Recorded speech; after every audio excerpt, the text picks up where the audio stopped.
నమో వెంకటేశ, నమో శ్రీనివాస, ఓం శ్రీ సాయిరామ్. ఇది జ్యేష్ఠమాసం అని మనందరికీ తెలుసు.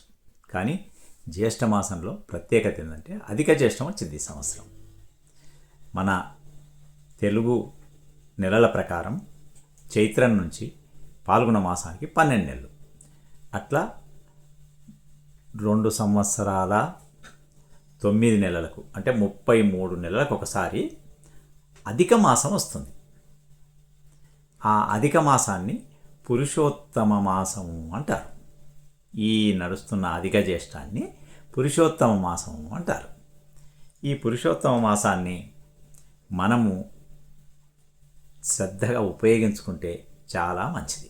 1 విష్ణు సహస్రనామం చదవడం, 2 హనుమాన్ చాలీసా చదవడం, 3 సుందరకాండ చదవడం, 4 రామాయణం చదవడం, అలాగే పిల్లలను కూర్చోబెట్టి వాళ్ళకు చెప్పడం, విష్ణువుకు సంబంధించింది, భాగవతంలో కృష్ణునికి సంబంధించినవి చెబితే మనందరికి కూడా ఆనందం.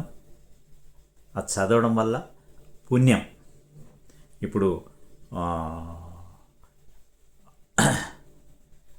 ప్రతిరోజు సాయంత్రం 7:30 నుంచి 9:30 దాకా రామాయణం కూడా వస్తుంది.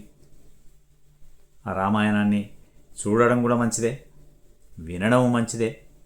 మనము దాంతో పాటుగా కొద్దో గొప్ప దాన ధర్మాలు కూడా ఈ నెలల ఈ అధిక మాసంలా చేయడం అవసరం అనేది మనకు పెద్దలు నేర్పిన సంస్కృతి. దాన్ని పాటించాలని మరొక్కసారి కోరుకుంటూ నమో వెంకటేశ, జై శ్రీరామ్, జై సాయిరామ్.